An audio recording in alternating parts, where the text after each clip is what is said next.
I think the first time I played Life is Strange, I was struck by how real the characters were.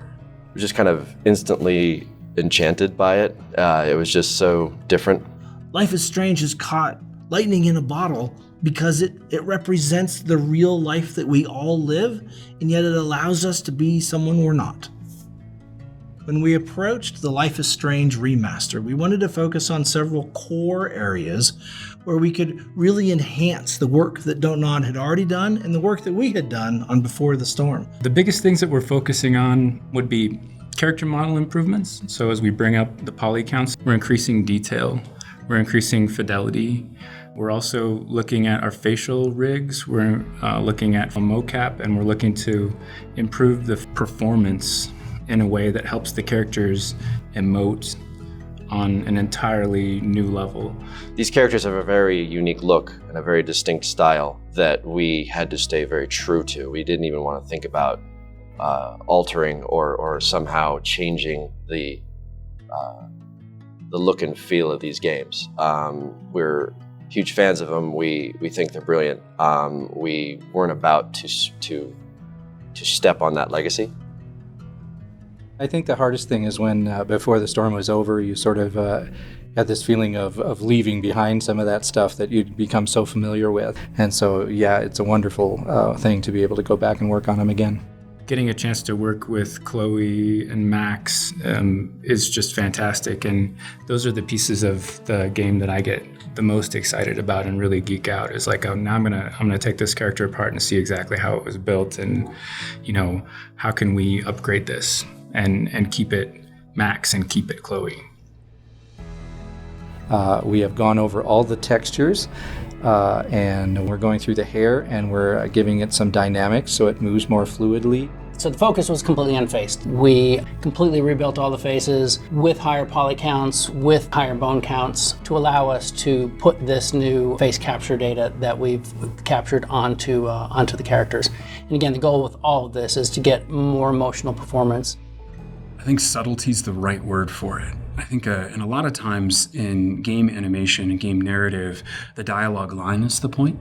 What we're able to do with the technology we have now is demonstrate a character's response facially, non-verbally, might be the most important moment in that scene, and it really comes shining through now. The trick with this process on this project was that we've already captured the bodies, we've already recorded the dialogue, and those performances are set in stone. I mean, those are the games. Those are the games that we know and love. We didn't want to re-record the dialogue. We didn't want to recast the actors.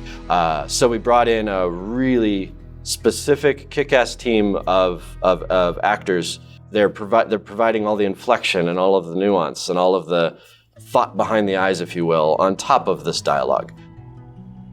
As you can imagine, there's an immense amount of content. And so in order to manage this much content, we had to develop a whole new series of tools that would work well with the content and work with the actors. VoiceOver is a tool that allows us to automatically cut up scenes for whenever the actor shows up. So let's say if Chloe is doing something in the junkyard, it will only record when she's on screen, and VoiceOver does that for us automatically. It's a very, very useful tool, and without it, I don't think this would be possible.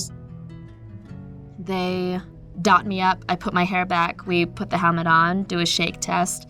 The data that we put in is the most consistent as it can be. Prior to all of this, I have to do a lot of at-home research. Obviously, I have to memorize my lines. It's a very cool experience to see Sylvia working and how she directs the actors and to get the best performance possible. With some actors, I come in with really cohesive notes, and I know from the beginning I want to try and get this and this and this out of them for this particular sequence. A lot of the times, though, I just come in and I know they've done their homework, I've done my homework, we play the clip for them, I see what they do. Sometimes we'll even let them do a take just out of the gate. It's just about the actor's choice of, do I add or do I use the information to propel what I choose? So a lot of the direction comes from, how are we going to either make it work or add to it? And then we take that new face-over performance, and then we bring that into the game over the original content.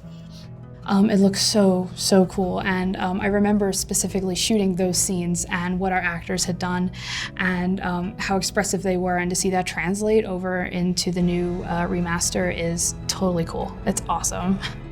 The characters, the animations, the performances, the personalities of these characters you love or hate are brought to life, I think, in greater fidelity than we've seen before.